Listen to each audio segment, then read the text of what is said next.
Hi guys, welcome back to my channel and welcome to today's video. In today's video, I'm playing with this Aura palette from Ace Beauté and doing this eyeshadow look, and I wanted to tell you about some of the new recipes that I tried over the holiday season. I was just tempted by so many delicious looking reels on Instagram. It was a delicious holiday season. Today I want to do a true purple look. I'm thinking cool tone purples, and I want to play with the Aura palette from Ace Beauté. This is part of their Cosmic collection. It's really, really pretty. I don't actually have a specific look. I just know that I want something purple. But I also have my palette pull-in. If you don't know what that is, I'll card the video above. It's just a little project I'm doing where I'm working through the palettes in my collection. This is the palette I'm currently working through, and the shade that I have to use next is called Sun Rays. Now, I reserve the right to not do my palette pull-in if I don't want to, if it just doesn't work at all with my look. But this being a mustardy yellow color, there is a mustard yellow in the Aura palette. So I thought I'll do it today, and I'm not really sure how I'll incorporate it, but I do plan to. Let's zoom in and get going. At first I thought I was going to go monochromatic with these three purples here. I very rarely go monochromatic, honestly. I prefer a bit of variety and interest in my looks. But because I decided to use that mustardy yellow matte, I need to change up my plan a bit. So I think I'm going to pair that matte with this shimmer here, and then do the purple as planned.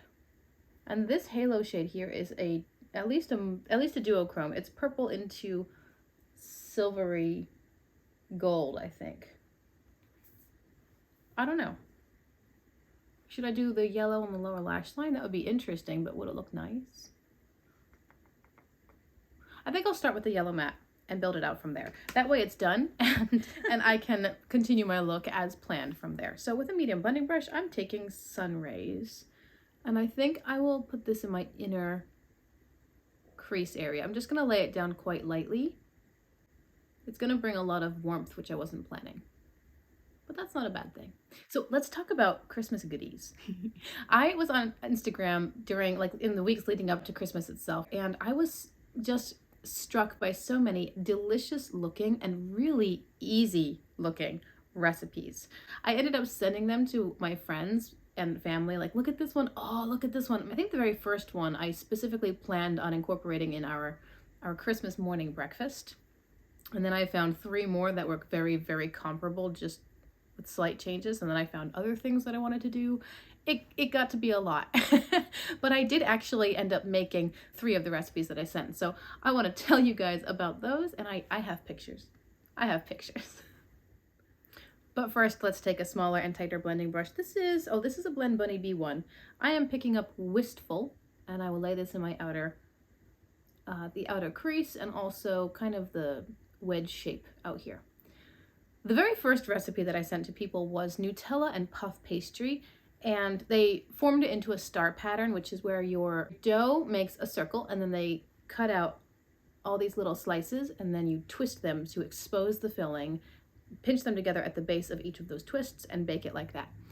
After that, I saw the same basic ingredients, puff pastry and Nutella, in different shapes. So one of them was where they took a gingerbread cookie cutter and cut out gingerbread men.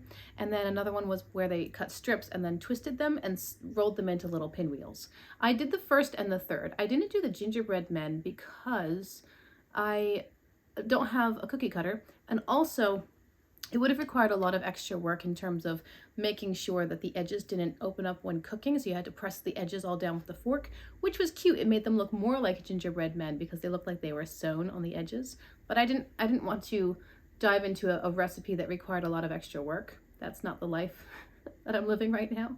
Same brush, cleaning it off just a little bit, and I'm grabbing Soul, and I will use Soul on the edge of this. So the first time that I made this Nutella and puff pastry dessert, I did the strips and then twisted them and rolled them into little circles. I brought that to our first Christmas gathering of the year, which was at a friend's house. They had like a potluck, and that's what I brought. And they were delicious. They were really good.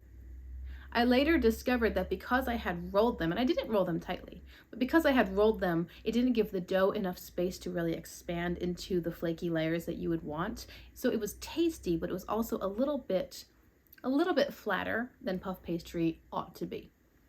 And that's just really good to know. The second time I made that very same recipe, instead of cutting strips and twisting and rolling, I did the star pattern. It wasn't a circular shaped, I mean, it's not very pretty, but I didn't do it in a pretty way. It wasn't circular shaped and all fancy and whatnot. It was a square, and so I had different lengths. It doesn't really matter though. It was so easy to cut them and then twist the sections and expose all that yummy, yummy Nutella filling, and then bake it. And that is when I discovered that because they were more loosely twisted, the baking process allowed the dough to really expand and showcase more flaky layers.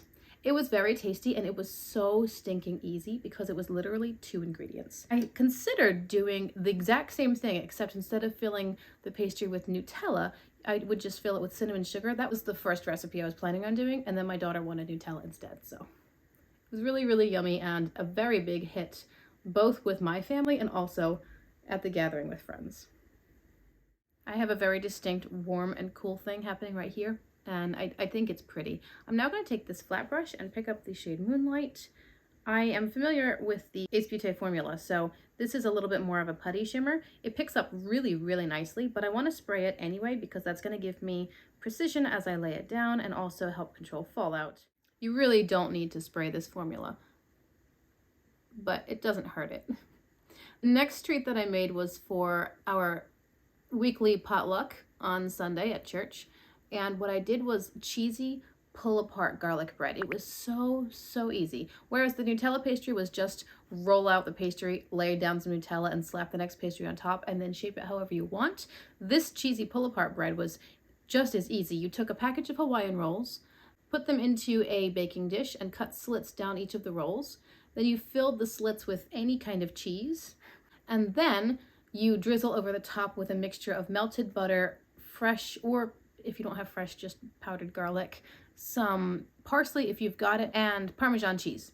So I had frozen Parmesan, which is fresh but frozen. It's not powdered. I didn't have parsley, so I used Italian seasoning, and then I used fresh and granulated garlic, and it was just delicious. Basically, you just pop it in the oven to bake and soften all of the cheese melted all together. Like I said, it was a pull-apart bread, so very, very easy to grab, and tasty and soft and fresh. It was yummy. I've picked up just a little bit of halo, and I'm placing it right here where the shimmer meets the matte. I just want to help bridge the gap between the formulas. And I think my baby woke up from her nap, so that's less than ideal.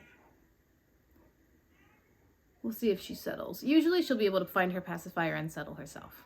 I'll give her a minute. I think she did settle herself. I'm going to take a small blending brush and go back into Soul. I'd like to lay this on just the outer half of the lower lash line. I want to make sure that I meet these mattes out here so that there's cohesion and connectedness, but I don't want to bring it all the way to the inner corner. And there's one other dish to tell you guys about. It was s'mores bark. It was my favorite. It was so good. I was making saltine bark already for my husband. That was his requested snack for the year. My daughter wanted puppy chow. My husband wanted saltine bark. So saltine bark is really easy. You just lay out a bunch of saltines, cover them in a mixture of melted butter and brown sugar, and then usually you would then add melted chocolate on top of that. He didn't want the chocolate. So that was the saltine bark, and it was really, really easy. But I found a recipe, again, via Instagram. All of the recipes I used this year were from Instagram.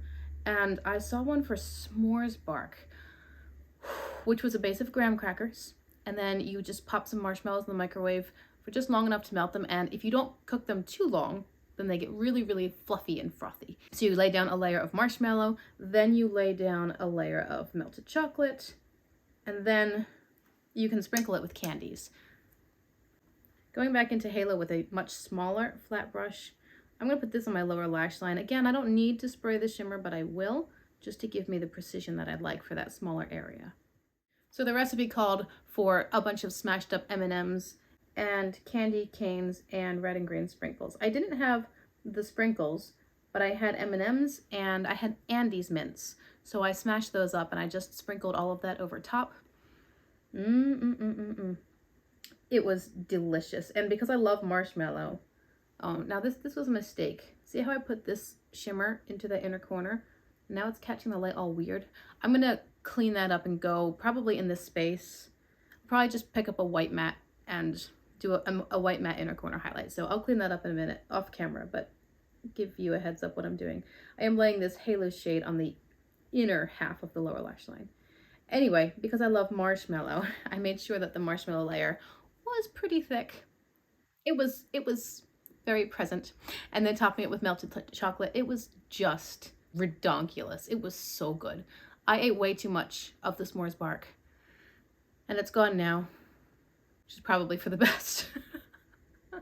Okay, this is the look all said and done. Let me first talk about the graphic liner, and then I'll talk about what I did to finish everything off. I used, again, my Artitude Cosmetics Split It Painter's Paradise palette. This is just a cake liner palette. I am getting so much use out of this, having so much fun. I think I've used this with every tutorial so far in 2024. I think. I don't know. I'm just having a great time with it. It's really easy to use. It's a great assortment of colors, and it's a lot of fun. Now, what I did was, as you can see probably in the close-up, I did an arch of color here and then a couple dots out here instead of a wing. I like yellow and purple.